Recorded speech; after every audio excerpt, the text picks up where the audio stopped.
जरांगे पाटील बघ आता मुंबईमध्ये धडकणार, त्यावर बोलले शंभूराज देसाई.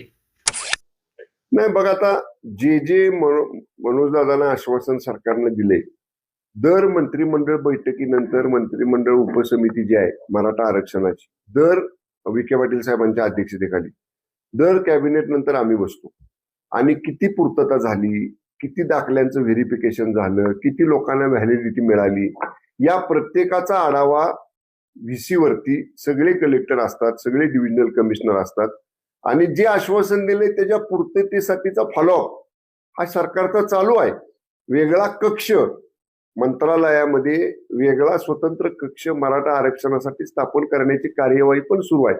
त्यामुळं जे आश्वासन दिलंय त्याच्यापासून तसूभर पण आम्ही मागं सरकणार नाही. ते पूर्ण करण्यासाठी ज्या बाबी करायच्या त्याचा फॉलोअप, पाठपुरावा शासन निश्चितपणे करतंय. त्यामुळं मान्य मनोज दादांना आंदोलनापूर्वी जो आम्ही फॉलोअप केलाय त्या बाबतीतलं त्यांना ब्रीफिंग दिलं जाईल, त्यांना माहिती, वस्तुस्थिती, लेखी माहिती त्यांना दिली जाईल की आम्ही काय काय केलं. आणि मला असं वाटतंय की ती माहिती अवलोकन केल्यानंतर कदाचित आंदोलन करण्याची वेळ त्यांच्यावर येणार नाही. प्रलंबित मागण्यांमध्ये सातारा गॅजेट सुद्धा लागू करावं ही मागणी, अजून तरी त्याच्याबद्दलचं काय पुढे झालंय? नाही, त्याच्या बाबतीतलं बघा, सातारा गॅजेट आणि औंध संस्थांचं गॅजेट या दोन बाबतीतलं त्यांचा आग्रह होता. तर त्या संदर्भामध्ये सुद्धा राज्य सरकार स्वतंत्रपणानं अभ्यास करते.